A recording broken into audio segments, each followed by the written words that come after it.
be that there needs to be serious research and we need to recruit new audiences, which is a great segue to the efforts by Emma and Jessica at Carnegie Mellon.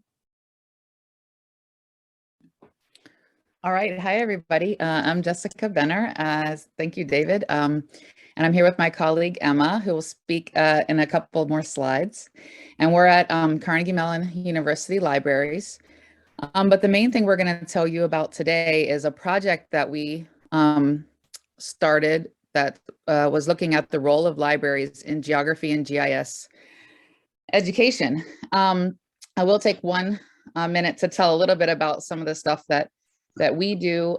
When Emma and I started at CMU, we started the same year, 2017, and CMU had not, in the libraries, had not had a GIS program. So there were some digital humanities folks and other folks in the library who had some experience using GIS and would provide consultations here and there, but there were no specialists who could look at the broader community and help people use GIS tools and find data. So Emma and I started together and built, we're building a program, and we said, well, what are other people doing? How are other people providing services? Let's go out and talk to them, especially around teaching people how to use GIS. And so we provide workshops and we do consultations, and we've also developed a short course for undergraduates in this interdisciplinary undergraduate minor, where we have students from engineering, from architecture, from drama, all kinds of different, all the different programs around the university.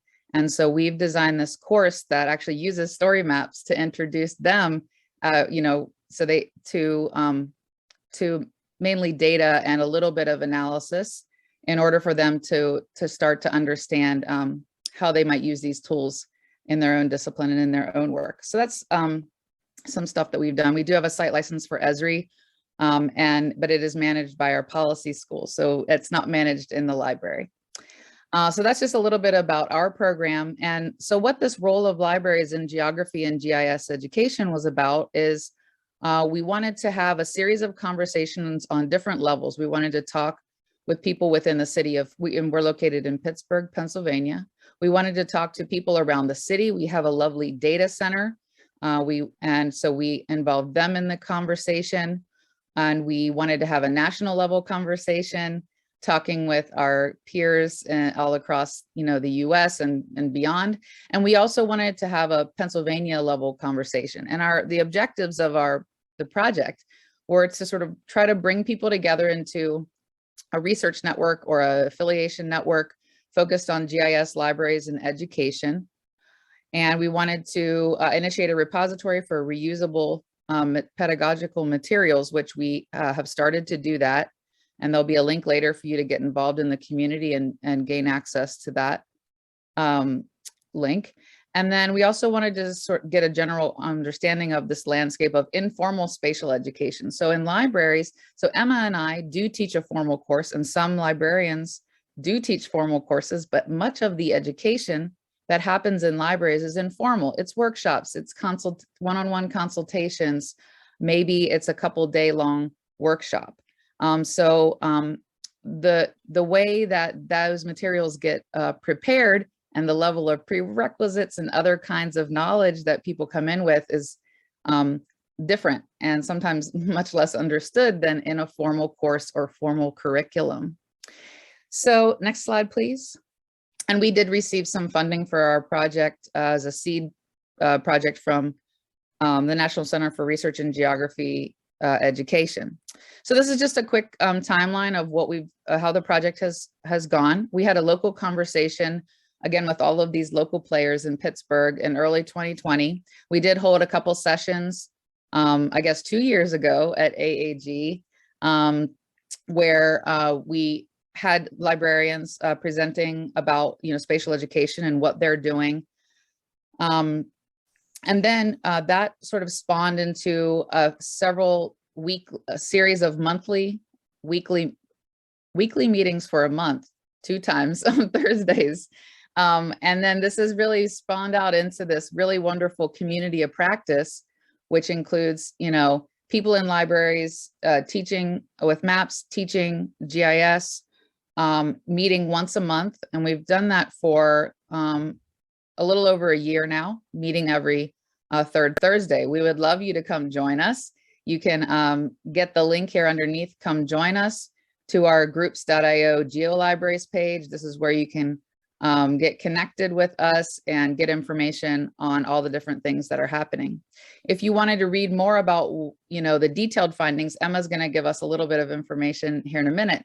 But if you wanted to read a little bit more, you can check out our 2020 report, which is on in this box on the left side. It's a white paper that we wrote, writing up our experience with these conversations. And then we also have a recent special issue in the Journal of Maps and Geography Libraries, where some of the folks from our community of practice have published some papers. Next slide. And so this is some of the topics that we heard as part of our conversation. So a lot of conversation, an interest in pedagogy and education, what kind of services and tools that our users need, especially across disciplines. There was a strong interest in open access tools, and gathering metrics for understanding student learning. This is, I think, a real important growth area here, especially for informal education. I think that that's a place where we could be doing a better job, at least Emma and I, and I think some others, given the conversations we've had on how do we actually measure and track, students' success and what they're gaining from our programs. And another thing that's come up often is outreach. So how to make our services known to the university community. And then I wanted to mention a couple. So our meetings range from a happy social hour, let's get together, to rounds of updates and whatever's on people's mind. But sometimes we also create some deliberate programming. So we have had a session on community engagement, and someone presented on that. We've had a session on teaching GIS accessibly, and we've had a session on spatial literacy. So we do have also targeted curated sessions where someone comes and presents information. So that's sort of an overview of what we've done and heard so far, and I'll transition it over to Emma. Great. Next slide. If that's possible.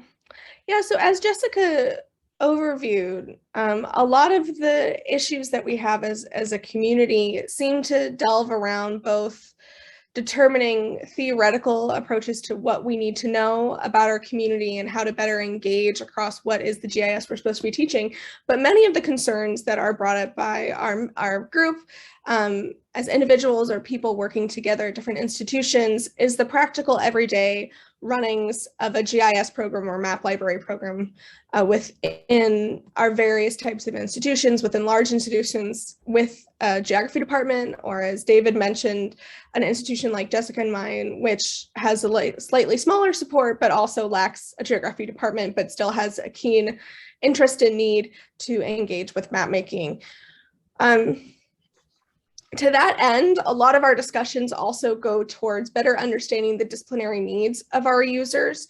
What are our faculty needs versus our student needs versus our staff needs? How do we better engage our community around the opportunities to learn with us and make spatial data more accessible? We also are having many conversations about what the skills we need as individuals and as a community to ensure that we are properly engaging with different GIS techniques.